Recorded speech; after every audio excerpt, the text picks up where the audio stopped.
chief is very suspect. I'm sure he's a criminal. If we just look hard enough, we're going to find his crime. In fact, you don't have to look that hard. By the way, this police chief, now here's the thing that people are making a big deal out of, that he was also the guy in charge of the Las Vegas Strip when there was a Las Vegas shooting massacre. Which was suspect. So he goes from one unbelievable tragedy in America 4,000 miles away to the next big, huge crime. Just say people are saying it's suspect. You know, I told you that thing. So they call Vegas, in Hawaii, they call it the ninth island. Vegas. Yes. There's a ton of people from Hawaii there. That's right. And so there's probably some connection there, or he's related to somebody or something like that is probably what it is. So here he is. You tell me if this guy isn't corrupt. He won't answer questions. People here. Maybe it's different for you because you just got here, huh? So it's not the same. So she's saying maybe it's different for you because you just got here, meaning he just moved to Maui. He was living in Las Vegas. He was the cop in charge of the Las Vegas Strip during the massacre there, and she's saying maybe you don't care because you're new here. And look at him. Now look at him. He's the cop that actually turned people back into the fire. Very much about that massacre. I don't know anything about it. That's probably because he did a good job keeping his trap shut. That's right. He kept. Why was that guy? I've never saw that guy interviewed about the Las Vegas massacre. How come he wasn't interviewed? The first I'm hearing of him. First I'm hearing of him too. So he presides over that, and then he's immediately handed the most cush job in the world of policing, the police chief on Maui. And listen to what this guy's story is. So this guy here he's been doing good work. He's interviewing as many people as he can find to talk about what happened. And here's one guy he found. I think we should get out of here because of the speed of this wind. It could be here in 2 minutes. And so about what time was this at? By the way, if you guys don't know who this is Fish.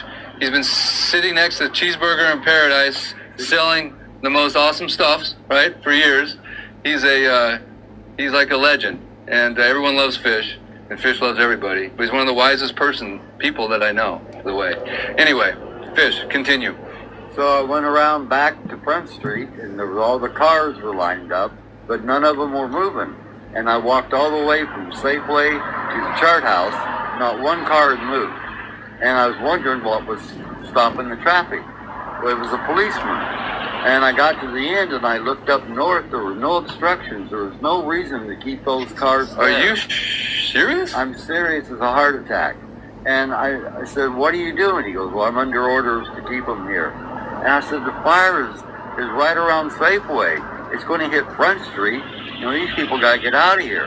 And he said, I'm following orders. No way. And I keep walking down the highway, and I look behind, no cars are coming out. I walked all the way to Waikuli Beach, still no cars coming out. And I started hearing boom, boom, boom. And then I heard people screaming and stuff. You're saying they were blockaded in by the police? At the end of Front Street? Yeah. Like where the restaurant is? Right, where the Chart House Where the Chart House was, I should say. There was a blockade there, and they could not go any further. Right, I walked all the way from Safeway to there. Not one car had moved. But all the way to, like I said, the Civic Center. And then I started hearing all the explosions, and there was no one walking behind me or on bicycles or anything. And I just... Dude, that is unbelievable. I had no idea, you know, until the next day when I walked down there to what had happened. I said, oh my God. So did you go up north to your place? Yeah. Yeah. So maybe now you know why this guy doesn't want to answer any questions. So it's not the same. You tell me that. No comment. You're telling me that's a guy who looks like he cares about the people of Maui? That guy looks like he's scared, he's going to get caught, and he's bent on covering up a crime that he's probably committed or involved in. That's what it seems like to me. I don't know what happened in Maui. If it's not intentional, that's worse. That's right. If that was a horrible accident to block people in the fire, they blocked people in the fire that bad. I would say you're worse.